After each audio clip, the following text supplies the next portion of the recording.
And hello. I'm sorry, I'm a couple minutes late. Just looking for something last second. So yeah, how is everybody doing? My name is Pedro. I've been an animator for way over 20 years, being an animation instructor for around 10 years, and this is your animation class. So welcome. And today we're tackling uh, run cycle. So before, like a couple of classes before, we did I think it was the last class. We did a walk cycle. The run cycle is way simpler. So in order to not make this class so repetitive, we're going to be working with a model sheet.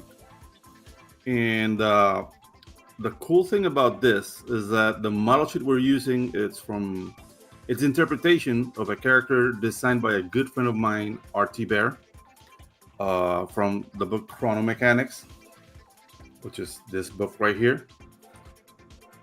Awesome, entertaining, all ages book. I think it's going to be available in a crowdfund really soon, so be on the lookout for RT Bear and his work in Chrono Mechanics. And these guys are basically repairmen of the timeline. It's very interesting concept, and it's basically like an adventure but with a blue collar aesthetic. So these characters lend themselves already to be animated, but there's a little bit of work that needs to be done in order to get your character ready for animation. So this is what we're going to discuss today before we start animating. So let me see. When you uh, get assigned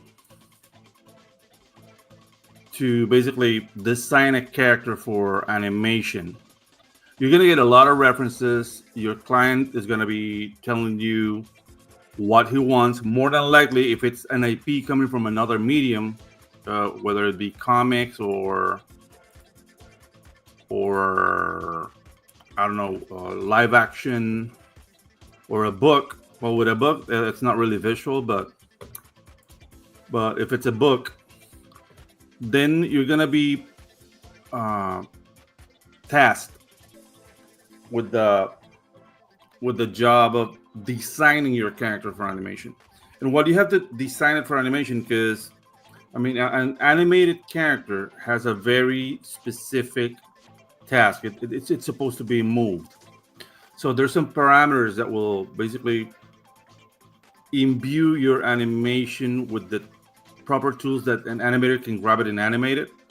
Like nowadays, there's a lot of tools within the software that can help you, like basically grab one drawing and turn it into a puppet. But in Elden days, animators should be basically animators should be able to grab a design and draw it several times on volume and keeping your character on model. So all those requirements will permeate how you design your character. So the characters in Chrono Mechanics look something like this. Let me just here. So this is from the Chrono Mechanics web page. So it's really cool that art has like this schematic layout of the character. So there's a lot of information I can pick up, so I can make my interpretation and make it ready for animation. Even though this is already quite ready because the lines are very well defined and the details are very like understandable. Still, you need a model sheet so you can give to other animators, and we all draw the we're on the same page when we draw the character. Uh, there's another thing you should do. You do a model sheet, and then you do a pulse sheet, as in how do you see the character moving. So, I mean, I do have the comic book right here. I read it a couple of years back. So I have a lot of information on their personalities, on their strength level, and it gives me a proper idea on how they move. So this is very important whenever you're doing like design work. Just take into account that the character needs to be simple enough that everybody will draw him the same, or no, simple is not the word. Uh, it's coherent enough that everybody understands how to draw it. So you have to draw through the form and then find the shapes, right? So the leg should be like a cylinder, and how do you rotate that cylinder? And yeah, when you do a model sheet and a pose sheet and a facial chart, basically you're letting the entire team understand how to draw the character and how to basically have everybody on the same page. Thank you, truck. On the same page when it comes down to drawing. So yeah. So after seeing that, I decided to create uh, a generic character. So it would be this would be like a basic chrono mechanic, not really one of the main characters. And yeah, so basically you have to do three views of your character. There should be a front view, a side view, and a three-quarter view. Normally you would do it like a three-quarter back to, but it's the same principle. How you go about this is that you draw. I think in my preference, the three-quarter view gives you the most information because you see a little bit of the side and a little bit of the front, and then you measuring what you did on your first drawing, then you will do the front and you do the side, and that will give you like enough information for you to start like doing your animation. So now that we have this, it's also like it's a matter of style, like what kind of style the show is, and you can go anywhere. Like I have a couple of examples here. For example, of the Black Dynamite animated show. Like this is a show I really like, but the design is really close to what comic book drawing is, and that's a style you can go for. For example, Mike Tyson Mysteries, which is also like a couple years old. Like I think it's like 2018, around that area. This is basically a shout out to the Hanna Barbera era of animation. So this is a style you can approach. Uh, Gendy Tartakovsky's Primal, which I don't know, like he was doing cleanup with pencils. Like the line is really rugged. So don't tie. What I mean to explain through this is that animation, it's a medium that there's a lot of like room for to express yourself. So you don't have to tie down the guide. It all has to be vector. No, you just have to design your characters and your backgrounds in a manner that would allow a whole team of animators to be consistent with the design and keep the characters on model. But it's not a matter of, oh no, it should be vector, or for example this Danny Phantom, which is a series I love from that like 90s 2000s era of animation, which is very like vector and very streamlined shapes. Like American animation was stuck in this style for a while, but I mean, tools are giving people like the opportunities to branch out a bit. But still, like I find Danny Phantom amazing, so it's not like I'm bashing it. And obviously on the Asian side, you got anime, which is like I'm not gonna go into that because that will be like an entire show talking about different styles of within anime, but it follows the same principles. You got your proper model sheets, and from those model sheets, then you go onto basically a full show. So yep. Now that we have that down. We have our proper model sheet, which is this.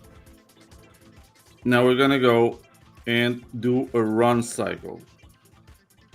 So I haven't worked on it at all, so I have nothing to show. I'm just gonna do it like real quick, the things we need when we do a run. So let's make a layer, a toon raster layer. Say okay, we have it here.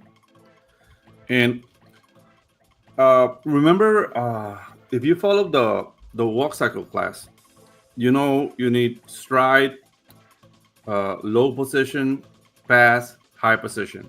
So you repeat those drawings 2 times, and you get the 2 steps. In a run cycle, it's only 3 positions. You really need to create the illusion of a run, which are, wait, let me just make this pretty for you. Let's use a pencil. Which are, I'm just gonna go real quick so you can see it.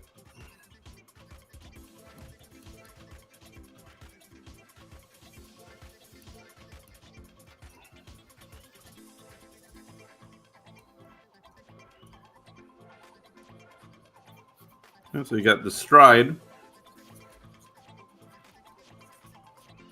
which is the feet are not in contact with the floor. So that's a little shadow here.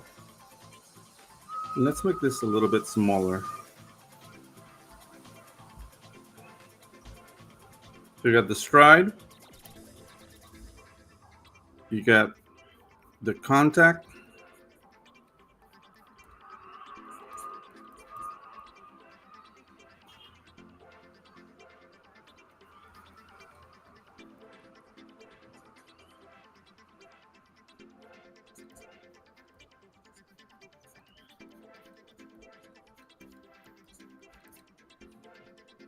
here, like the front foot is in contact with the floor.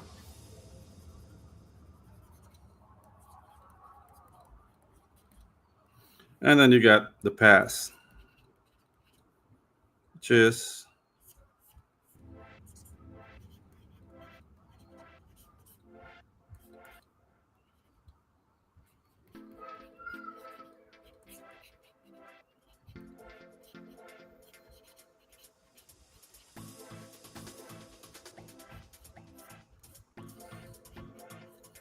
so you see it's with these 3 positions. Okay, let's make the shadow here so we can. So yeah, with these 3 positions, you will basically have your run cycle, no problem. Uh, but if you even if you expose this on twos, so if you remember, exposing on twos is every one drawing every 2 frames. It's going to be really fast.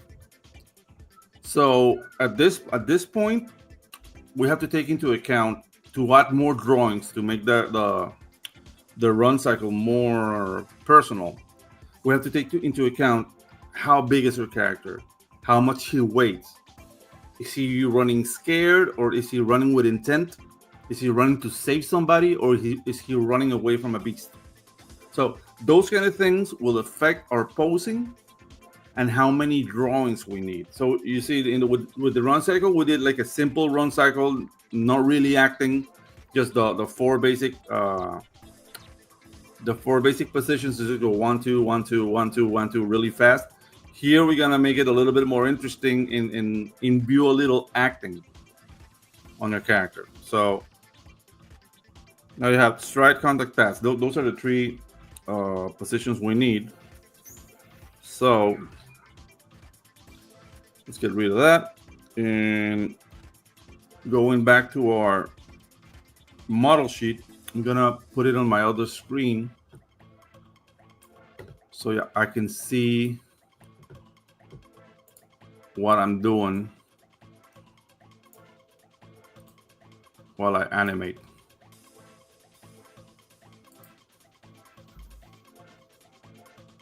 Give me 1 second.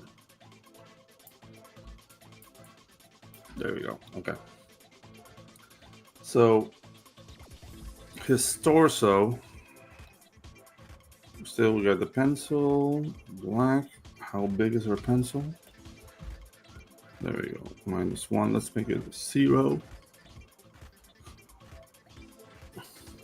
So let's say he's running away. Scared.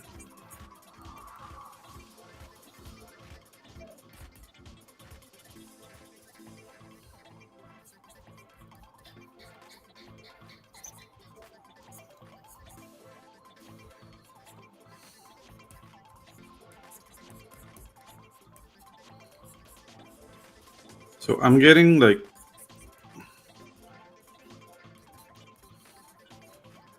just insinuating where my positions are going to be. I'm not looking at volumes at this moment. I'm just trying to find like a an interesting pose.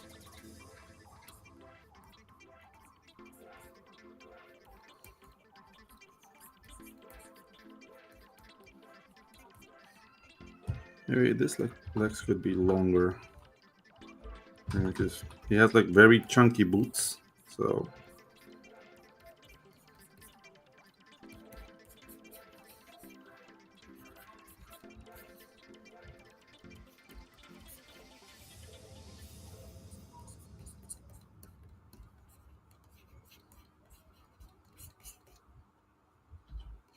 maybe we can move this arm a bit.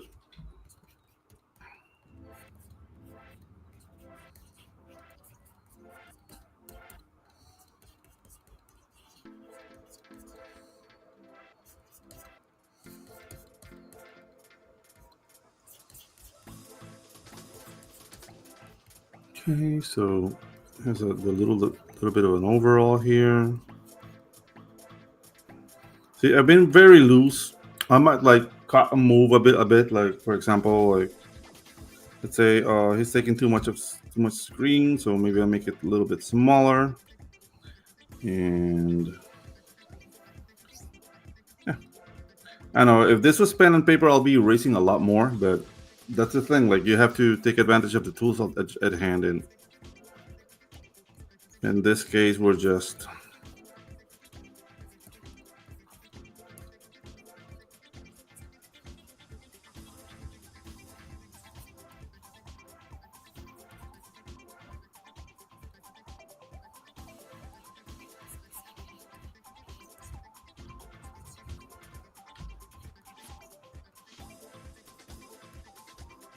the foot is a lot bigger.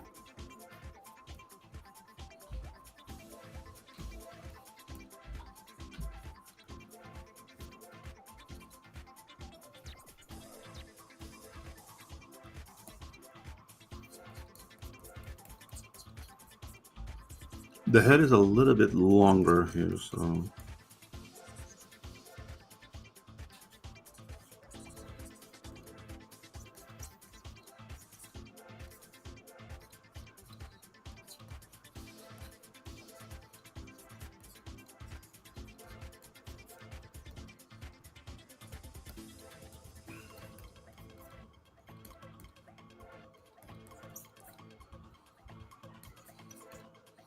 okay. We can work on the next pose now. Let's turn on the onion skin, so the contact is gonna be way lower.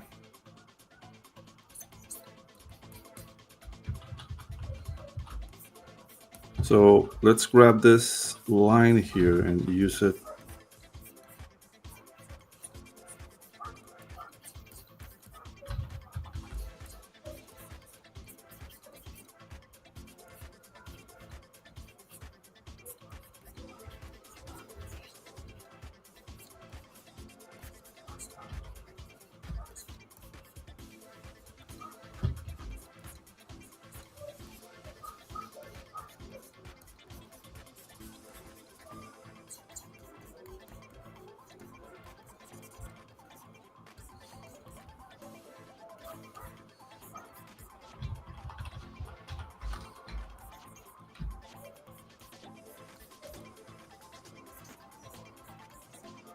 Yeah. Okay, this character, we're gonna clean it up like completely, so that's gonna be fun. It's not gonna be like rough as you see it here. Like we're gonna take this animation to completion, so more than likely we'll not finish this today. I might like finish the rough animation, and maybe Thursday I will convene again and finish it up.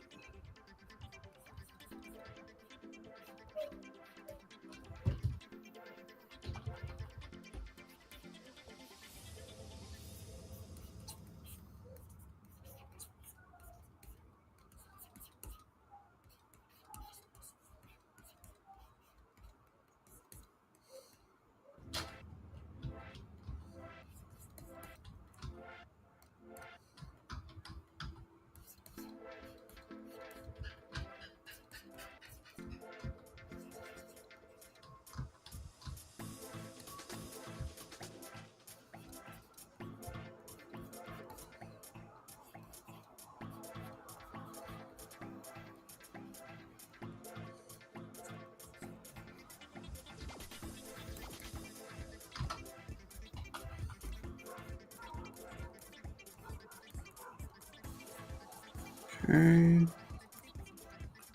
We'll do the shadows on another layer later.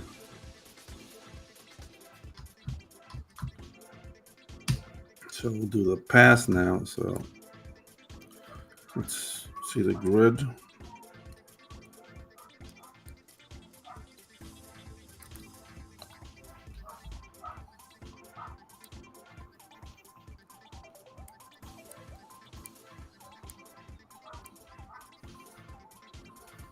Yeah, so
here we're gonna do the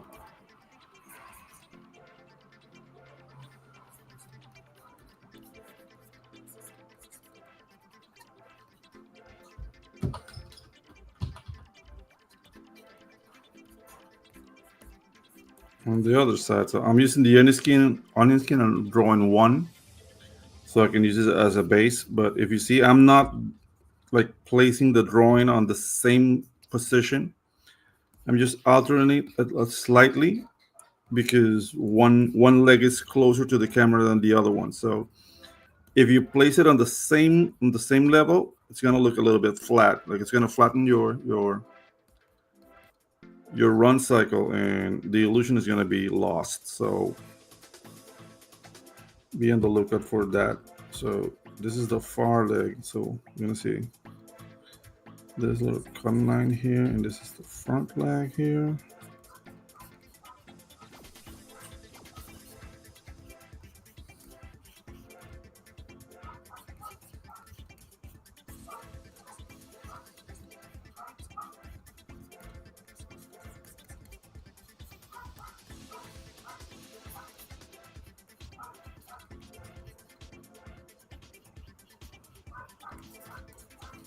Yeah, try to be loose here. You're just trying to find like the position of your limbs. Then you can like adjust the details and keep it on model later. But at this point, just want to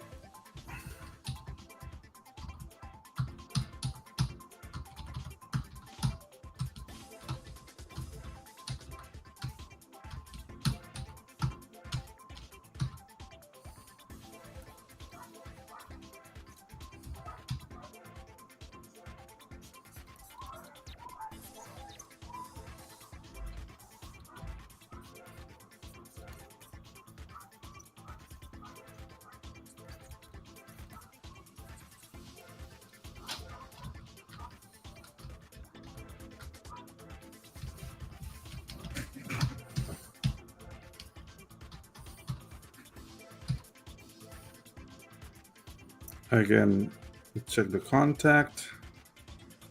So this is going to be the far leg, so it's going to be more like around here.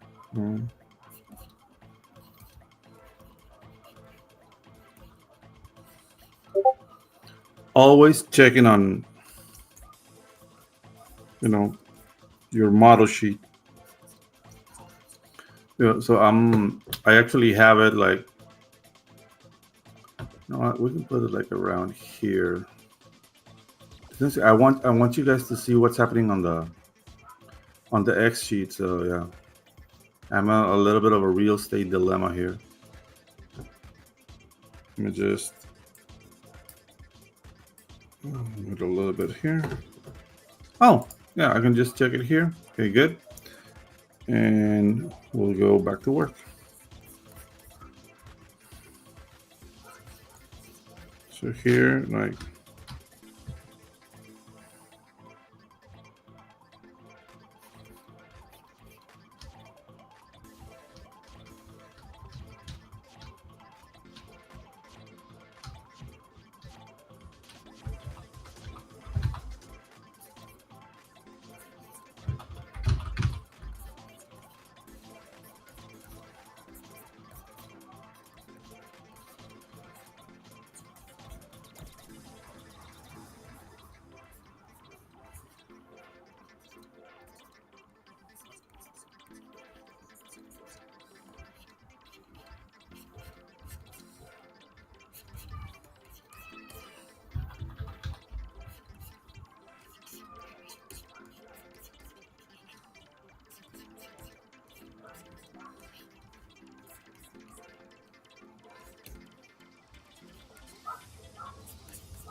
okay.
Well, yeah, we have all our positions now, and oh wait, I'm on the private chat.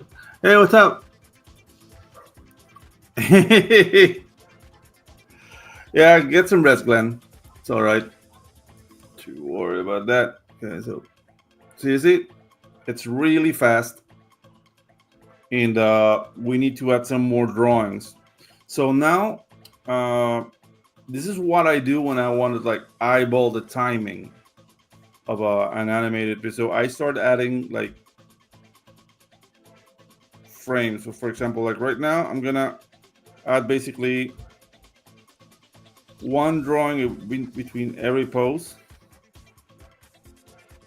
which should be like we're exposing it on fours.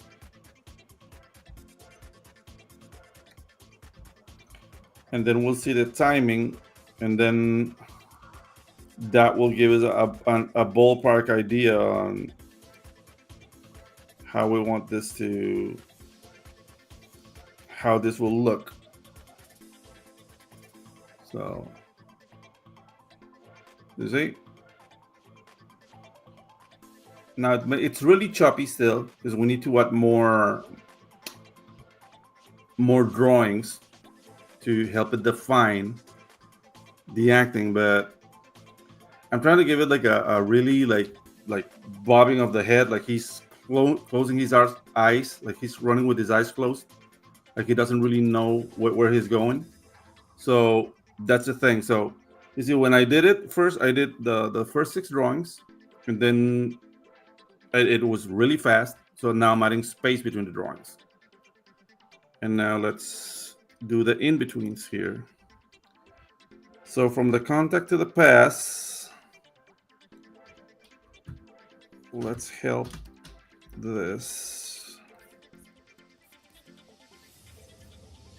Could be, it still could be like very even, just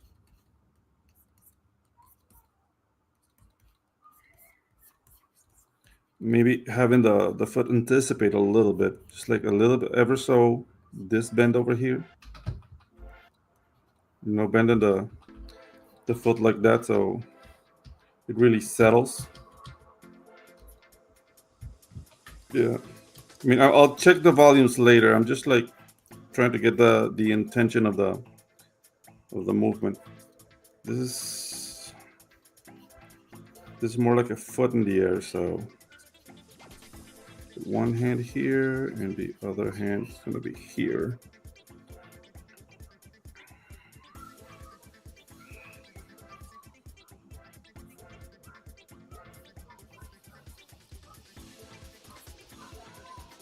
You see, that's why I added like that detail on the arm here. That's this over here, like it's a good reference to have. So that's why I put it like from the beginning of the rough. Just little things. Hey, what's up, Joe? How you doing, man? Good to have you here, man. So, little details like that will help you like understand where the shape is and how to find your volumes. It's kind of important here. So here it's where the center of the face is important to know where it is, because that will give us the turn. For example, here, then at this point, I might want to have a little bit more of a turn of the head, so it's more apparent.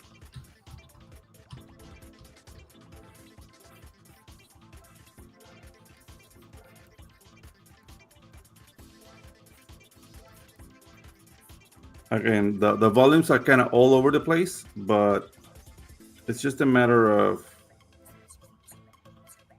separating the tasks, so you tackle one problem at a time.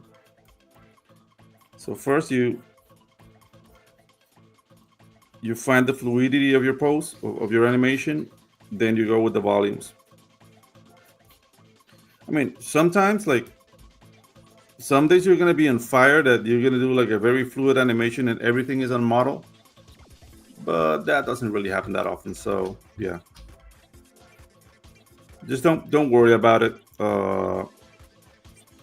Do your whole animation first and then do a pass looking for your volumes.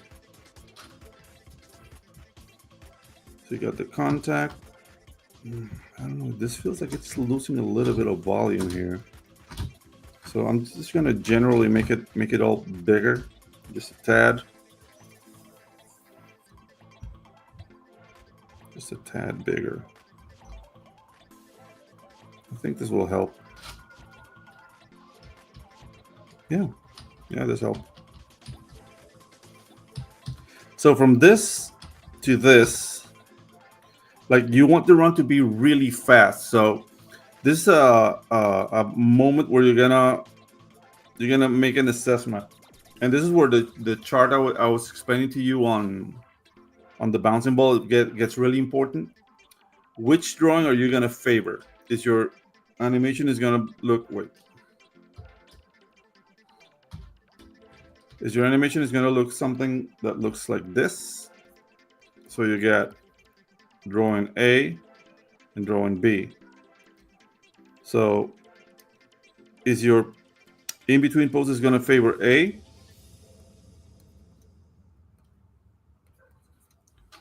or is it going to favor B?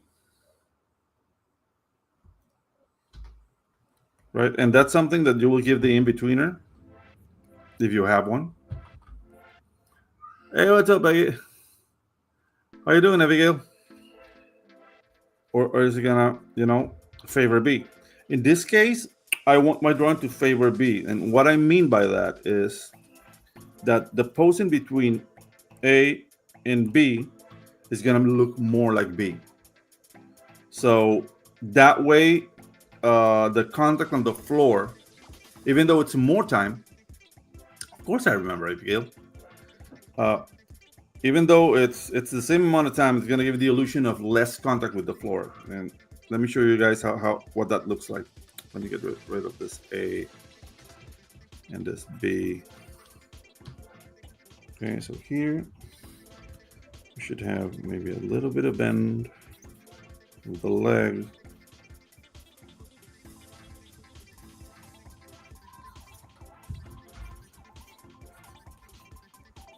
It's gonna look something like this.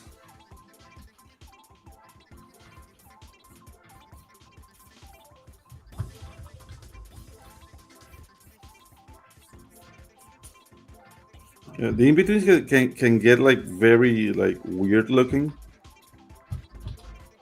but you're always remember you're working on context. So one ugly drawing might make your whole animation like work, or it could ruin it. Like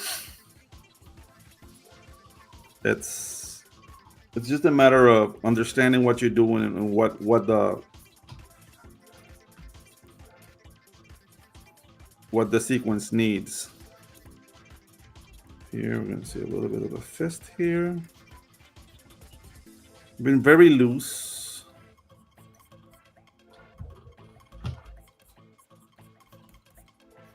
And that's the thing, like sometimes you'll do something very rough and you'll find out it doesn't work. So when you're working loose like this and fast, then you can reconvene and do something else. It's let's see. Let me see if we can see it now. So yeah. Oh, the cool thing about it is that if you do it roughly, like for example in OpenToons, but that can be done in other softwares. Like you can do this is very dark.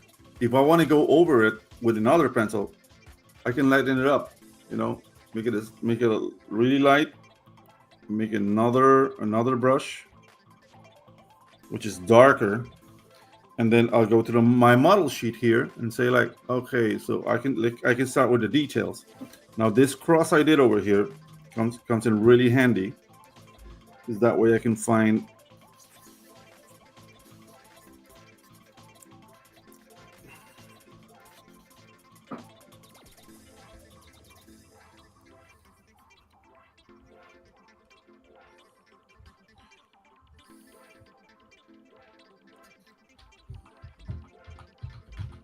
yeah.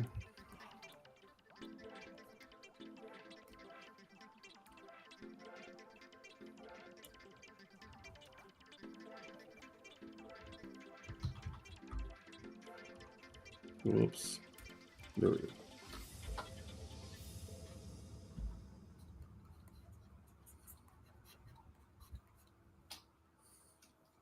See our model sheet again. It's got a little bit of a hair detail here.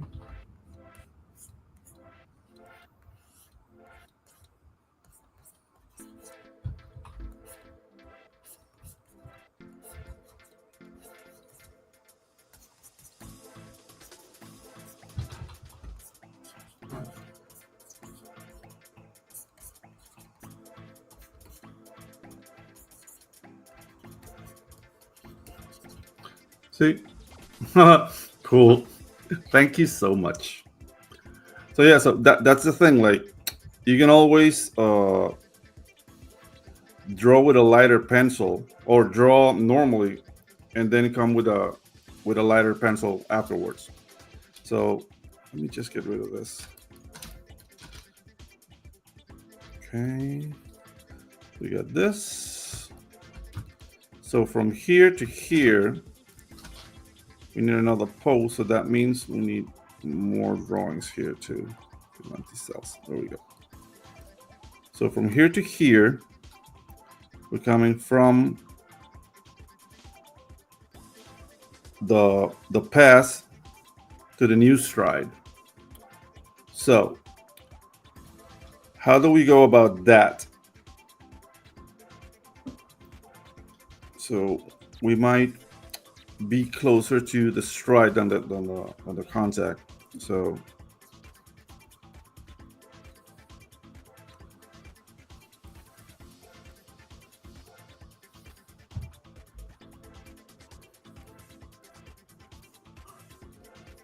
this.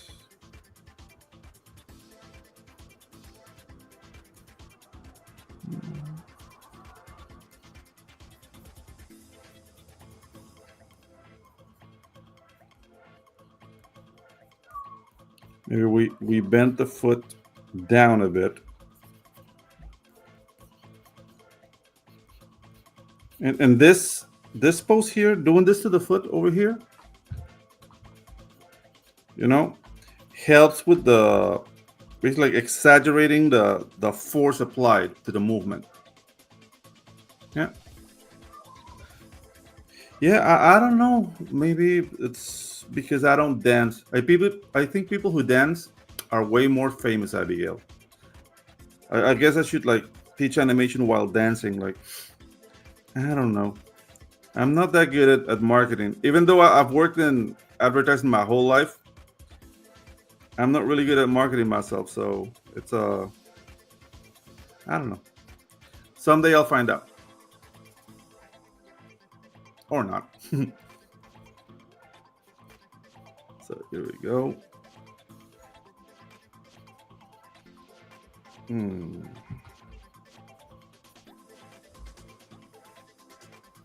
you see here, the torso is kind of short. So we needed to bring it up a bit. Again, in pencil or paper, there will be a lot of erasing and rethinking. So as always, take advantage of the tools you have. Even if you use AI, because a lot of people are like, like, oh, AI sucks. And I wouldn't use it. Like, I don't know. Like, I've learned the old-fashioned way how to do stuff, and I'm kind of like, I don't want to say set in my ways, but I'm yet to find a way to incorporate AI into my pipeline that doesn't feel, yeah, doesn't I mean, how to incorporate AI into my pipeline that doesn't feel like cheating, but everything feels like cheating with AI, at least to me. But yeah, that's gonna be hard. And the things like I'm a little like like if I was doing this, then yeah, you might see the dancing, but since we're doing this, it's gonna be like very, very small. Yeah, I'm an old dog. I'm turning 51 on Saturday. Wow, time flies. Yeah, I'm an old dog. But the thing's like I don't really like. I don't really like bash new tools or like how young people and i.e. students find new ways to do things. It's a bad position to be, I feel.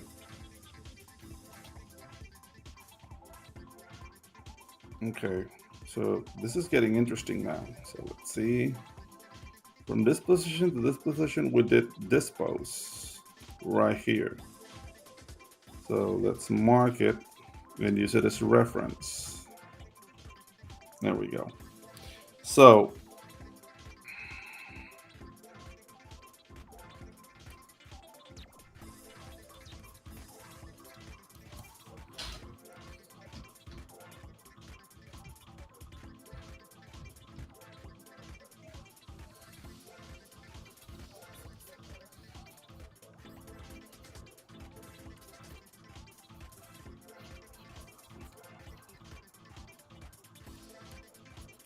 Yeah, there we go.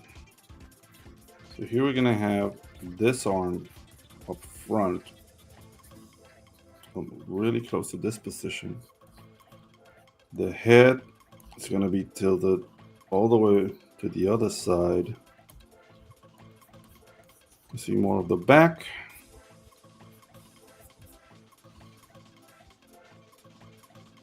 Hmm.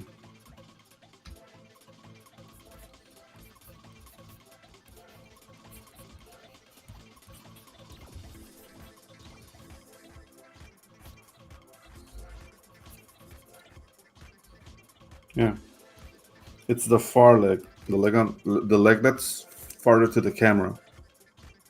Yeah, I mean, there's a fallacy within people think like all every old people know stuff. Like some old people don't, but yeah, uh, experience and the heart. Oh, you're 14. That's awesome. Yeah, and the things like that's the best age to start animation. Like when I had like the physical school, I had a class for youngsters. Like because normally it was like it wasn't a college, it was a technical school. So I taught adults mostly, but I had like a, a course for teenagers on Saturdays and for summers. And the guys who were like would absorb more information and like would cater more to absorb the knowledge are people your age. So this is a great age to start. If they're younger, they can get frustrated real easy because getting learning how to draw properly for animation can be frustrating to anyone. Yeah. I don't know, like the things like I I always follow the philosophy of Jurassic Park. Like life finds a way, you know? So I'm not really worried about the future. Like, because I don't know, I was born in the 70s and I grew up in the 80s. And kids from the 80s thought we were all going to die on a nuclear holocaust, you know? And that never happened, thank God. So I don't know, it's always, somehow we always like have this feeling that we're living in the worst time on earth or something. I don't know. It's a weird state of being. Okay, so now we got this is the other strand. So we need this pose. You see, I'm using the onion skin here as a reference of what I think is the poses are. Yeah, I was born in '74.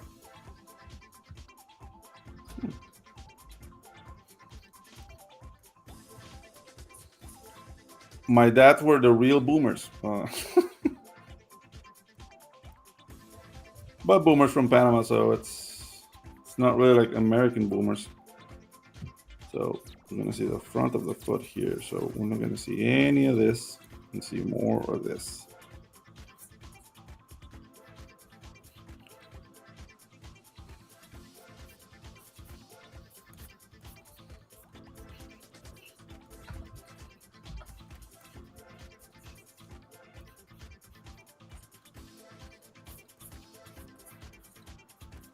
Okay, so we got this.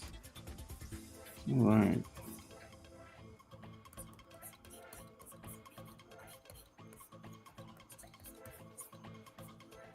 And let me see a little bit of the fist here. A good measure.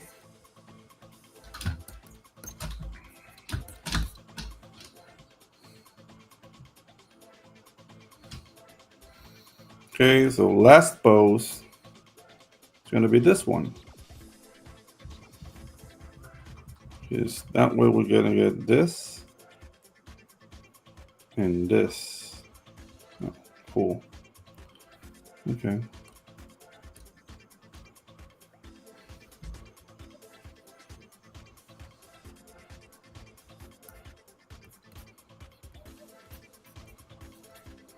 Remember, use the opposite pose as reference, but don't copy the position exactly. Wow, 2012. Okay, so the world was supposed to end in 2012 because it was like the end of a Mayan calendar. Yeah, I'm not that much worried. Like, there's a reconfiguration of the world right now, but as I said, like, I've lived through enough crises to just take the what happens in stride.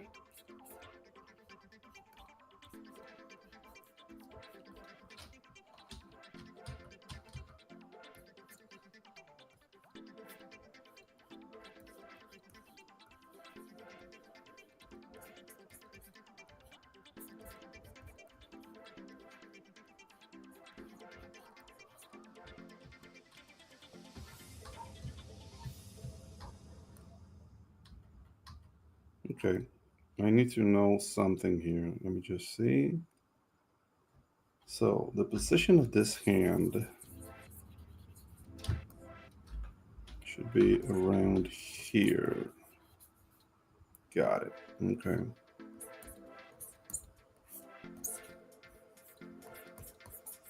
Yep. See, always, you'll always have the information you need if you know, take a moment to think about what you're doing.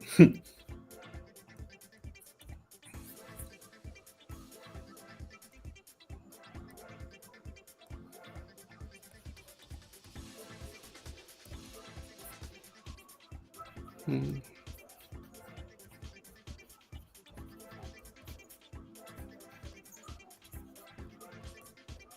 so, okay. I think we have the rough now. Let's see if it works.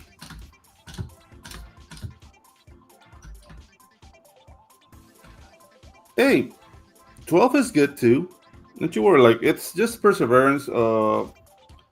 Get get used to practicing life drawing a lot. That will help you understand like the human body. And yeah, just keep doing it, man. Like, it's 12 is good. Don't you worry. Okay, so now we have like a little bit of an out of control drawing. I might want to put uh some points of this run on ones to make it look more interesting. Let me see if this works. So now we have maybe the position from, yeah, from the contact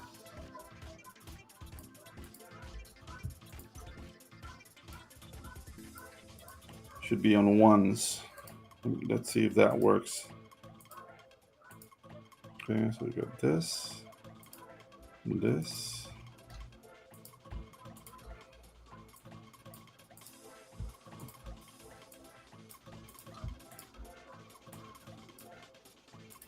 see if this works. Yeah, looks a lot better.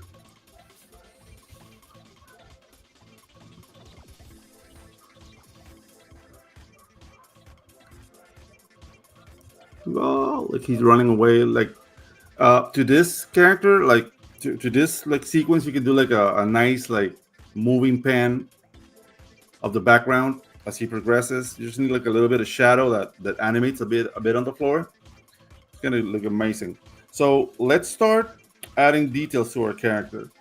So if you remember here, I might turn the opacity down to 70, a little bit darker. Like, yeah, something like this would work. We're following this model sheet here, right? Oh, okay. Thank you. Yeah, YouTube does that sometimes. So okay. So now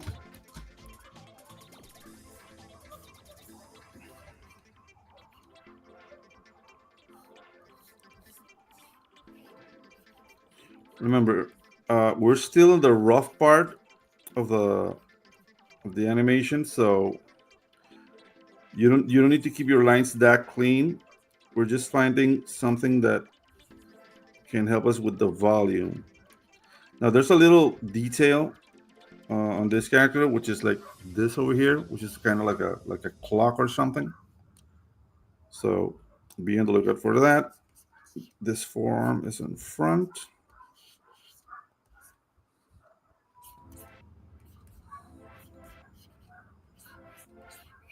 And we're doing the glove here and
well, for some reason, like this does it sometimes. Uh, it's putting like the brush under. So what I'm gonna do is just create another layer and just go from there. So let's make it to a raster layer because this might get confusing. Let's do a sketch. Let's go back here and turn this grayish. Okay.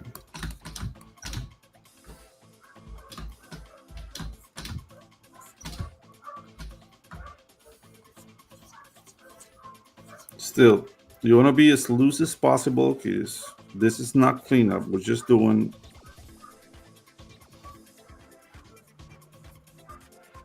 a rough animation because we're still finding elements of it.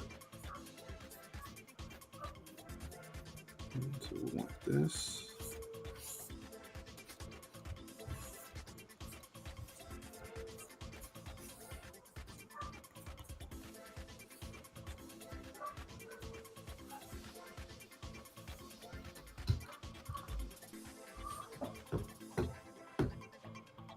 Yeah, I'm working on that. I'm working on the getting the word out there. I have to put some shorts, do the whole like TikTok thing to put the channel on the map, you know. So yeah, that's all in the plans. Things like I do have a day job, so there's only that long, but I'm working on it. Don't you worry. So okay, let's check on our. Yeah, good. So we're gonna have.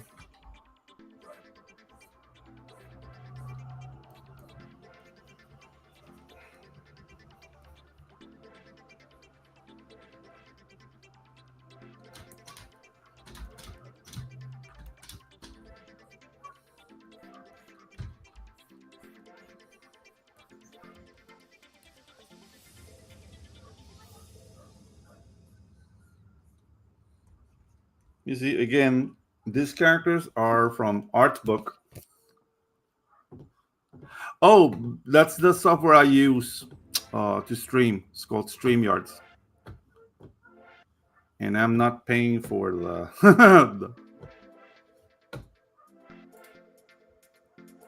Oh yeah, these are based on this book, Chrono Mechanics, by Mr. Art T. Bear, and check out his Coon Paint on Indiegogo. Black and white, three scenes of the father. You might get you. I don't think he's selling Chrono Mechanics there, but yeah. Awesome artist. Been working with him like for a couple of years now, and he's my comic book mentor, man. Like, I love that man. Never in a lifetime I thought I would be working with somebody of his caliber. So yeah, blessings. Yeah, yeah. The thing is, like, this channel is it's not even a month old. You know, like uh, I have to get out there. I don't know, like, channels on an animation per se. I know channels that do comic books, and I'm talking with people like that to get the word out. But yeah, I'm new. I'm new on the landscape. I'm more of a neophyte, as they say. So okay, let's check the boot. Uh, all right.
So yeah, we got.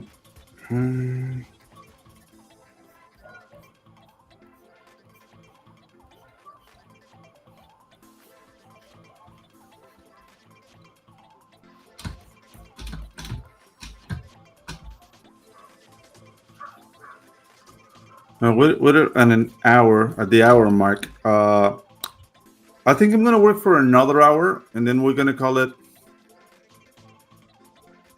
Oh, I am divorced, but yeah, it's just I don't want to talk about it. It was nobody's fault. Just fizzled out like a flan, I guess. I had a girlfriend for a while, but no, right now I'm single. Like I'm focusing on work. Got a lot of things to do, and yeah, haven't gotten around to look for love again, I guess. So yeah, that's the situation at the moment.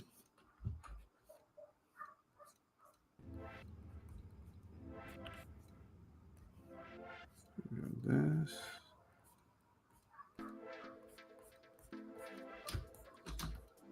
Mm.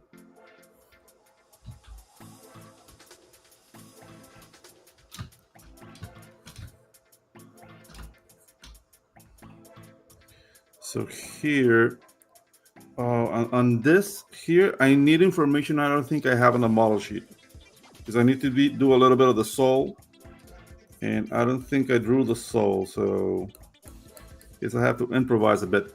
This is why, like, you have a model sheet and a pulse sheet, because the more information you have, the better your team will work. For example, like I don't have the information on the soul here, so if several people are working on the same character on different scenes, maybe they do details on the soul I didn't do, and that's gonna jump and it's gonna screw up continuity. So if you're working on teams, the more information you have, the better.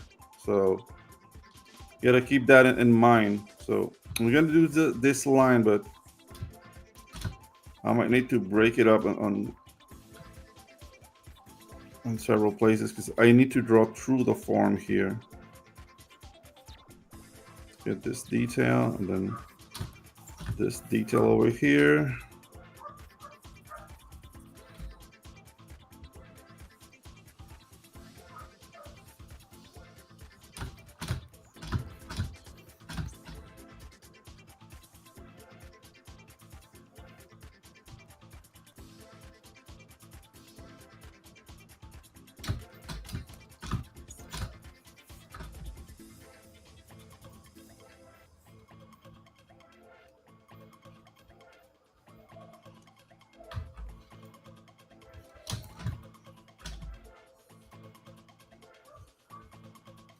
See, like you can see like the bottom of the sole here of the boot, which is center it.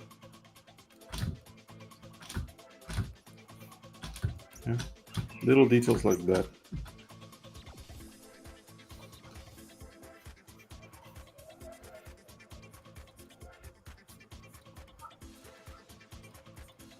Remember, we're not trying to keep like a completely clean line. We're just finding like the volumes, for example. I think this back boot is a bit longer than this one, so very simple.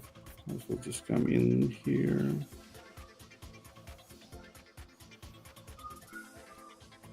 And bring it in.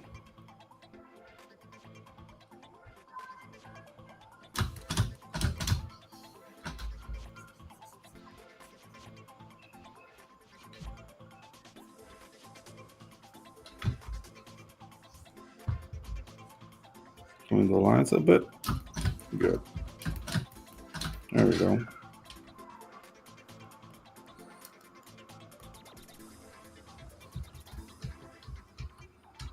Okay.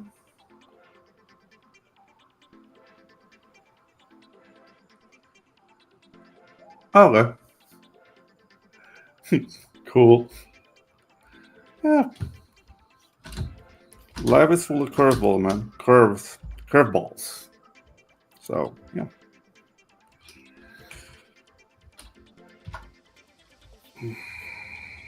Okay, so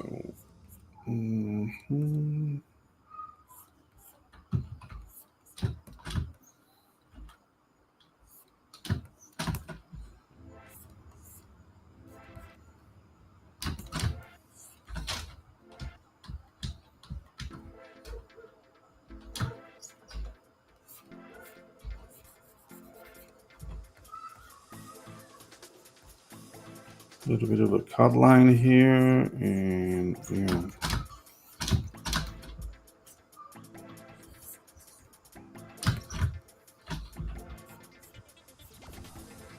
Here, just bring the line from behind, and then you get look at the curvature there.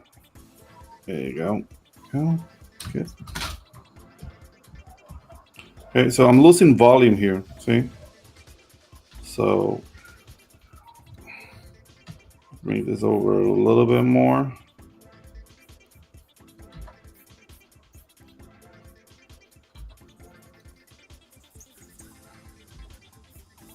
You see, like I can pay attention to details now because, like, the overall shape of the pose is already solved. So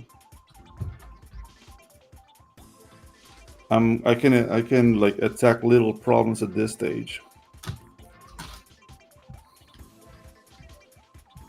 Yeah.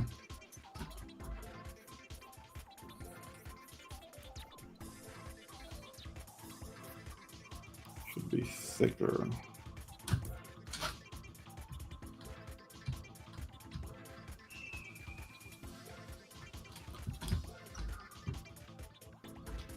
Yeah.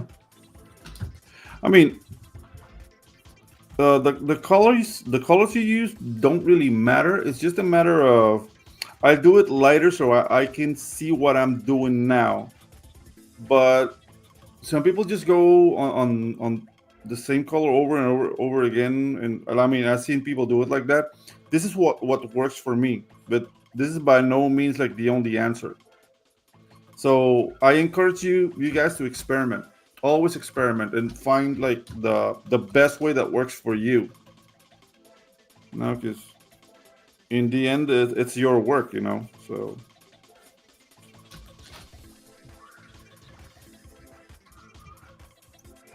okay, we got this.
So you see here, I'm applying what we did on the leaf exercise with the hair. So you got a little bit of overlapping action with the hair.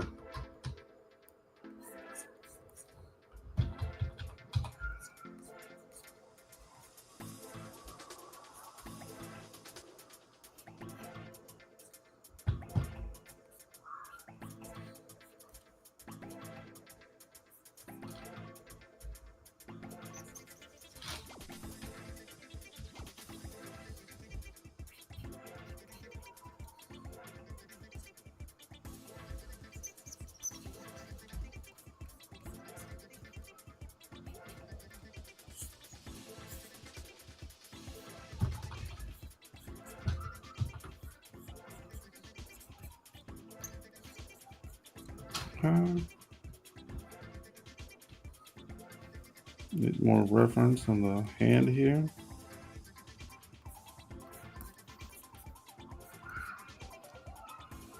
Okay. Good.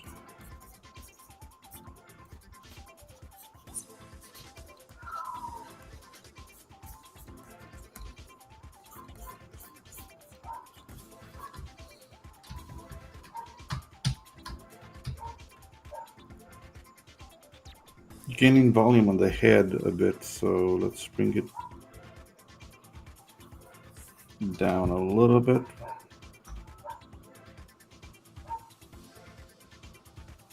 See? Yeah, same volume, just there we go.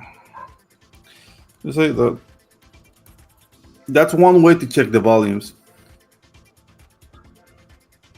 Oh, depth and volume. It's just practice. Like I'm not really doing it explicitly, but it's basically like this. If I'm doing an arm, for example, this arm over here, uh, you get the forearm as a cylinder, right?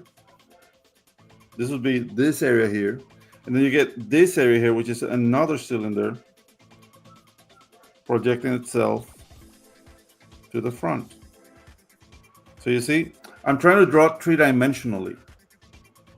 And at first, like I would advise it for you to draw it like this, like full shapes, and then you'll know. Like, let me get this in another color. And any lines? Okay. So when you want to position the shape, you get okay. So this is the sleeve. You get the line of the arm coming in. This cylinder is in front towards the camera, right? So you're gonna have a line cutting in, like I have here.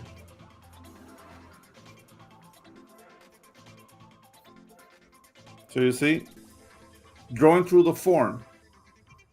That's how you get like three-dimensionality into your drawings. And yeah, it's a matter of practice. Like you'll get there. It's not impossible. It's just like a way to see the world, to see things, and how you go from the world to the canvas, right? So, as I said, that's a matter of practice. Like you should get there in no time. Like drawing three-dimensionally. I advise the Glenn Villepul manual of life drawing.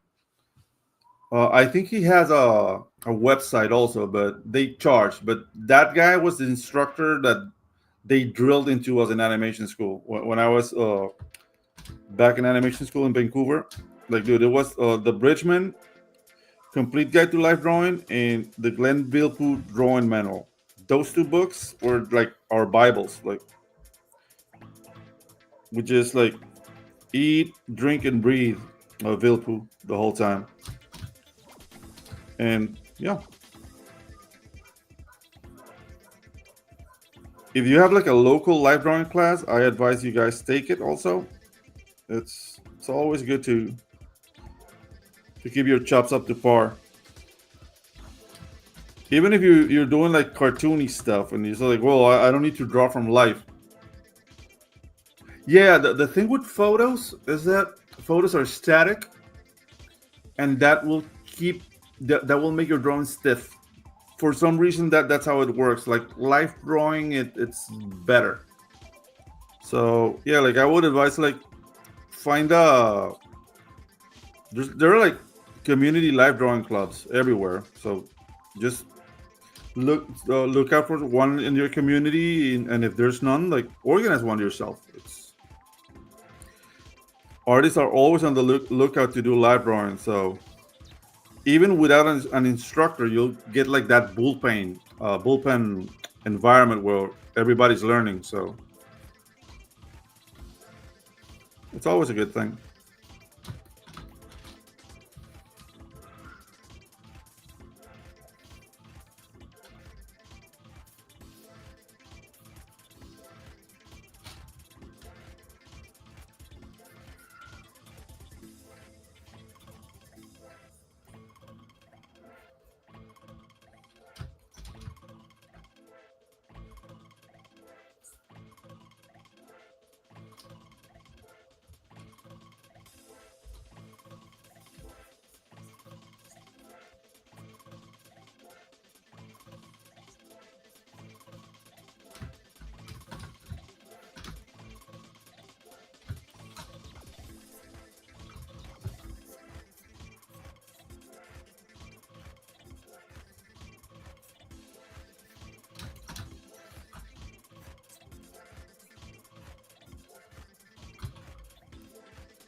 Hmm.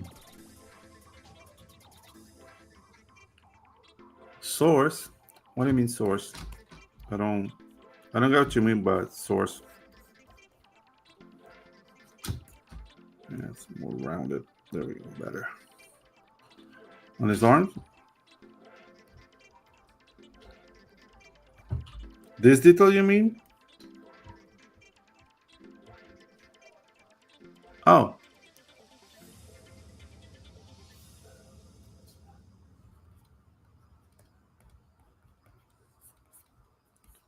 yeah, this is the logo of the. I don't know how to. I don't remember like the name of the company, but it's like the Corona company. Yeah,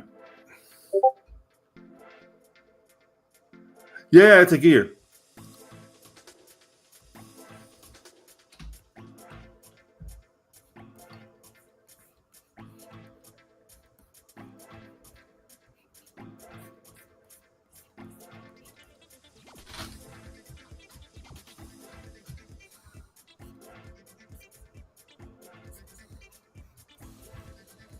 See, like I'm still not being like completely like precise with the volumes. I'm just like trying to place the shapes and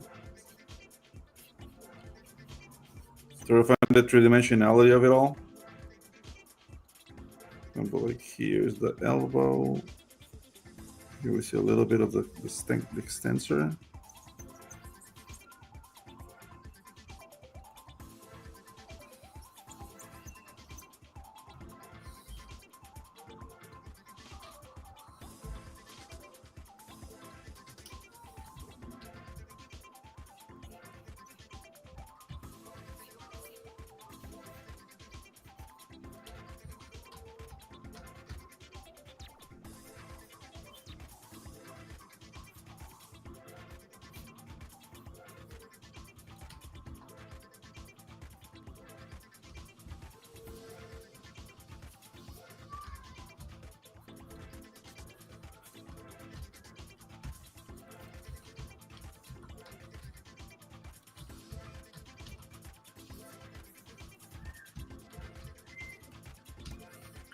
Oh, this comic, it's called Chrono Mechanics. This is Chrono Mechanics by RT Bear. It's basically my boss. And yeah, like he's got plans for this IP, and it's kind of close. Like I'm part of it. Yeah, I some of them are on YouTube. Like I have my a couple of trailers I've done for different comic books campaigns, and yeah,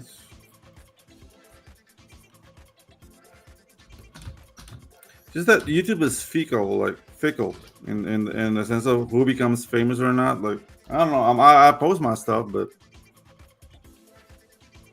will they track? Like I haven't really like made like an animated show for YouTube. Like since some people do that as a hobby, but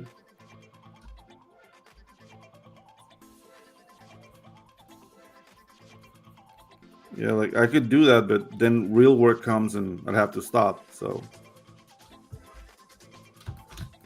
it's the old catch 22 there. So let's see. Okay, yeah, that's work. That works.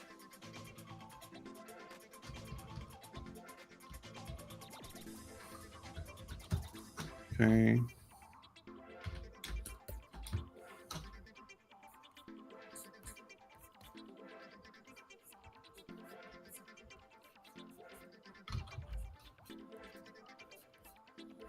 Let's see a little bit of the fist here.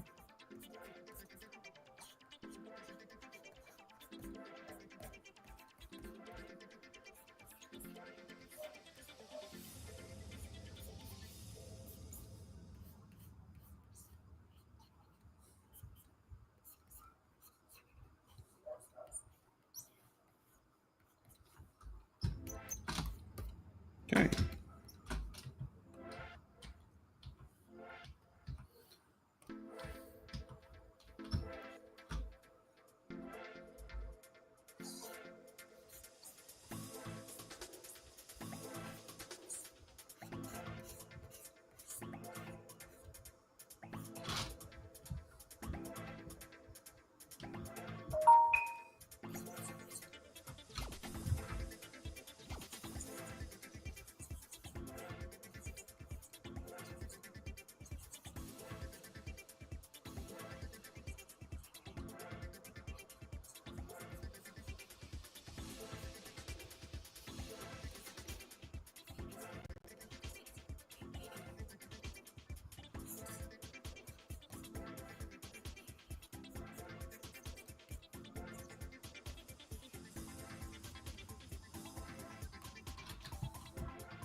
Oh, no, residential baker. I just that's a slot. I just put whatever there. Pedro Ang is my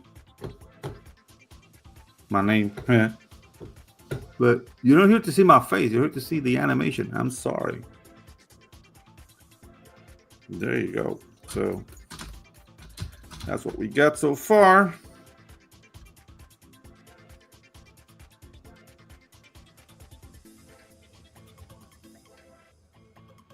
So yeah. Okay, so we're going on an hour 30 minutes. So I don't want to make this so heavy for you. We're gonna I'm gonna oh I'm gonna I'm gonna stream again on Thursday. So you wanna see me finish this?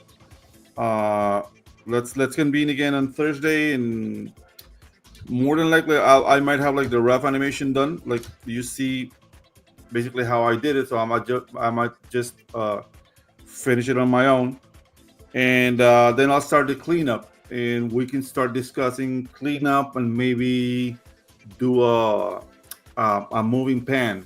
So you can see how that works.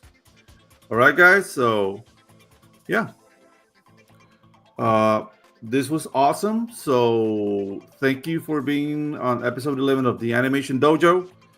This is Chrono Mechanics, RT Bear's IP. How I uh, basically, let me just get this in. Whoops.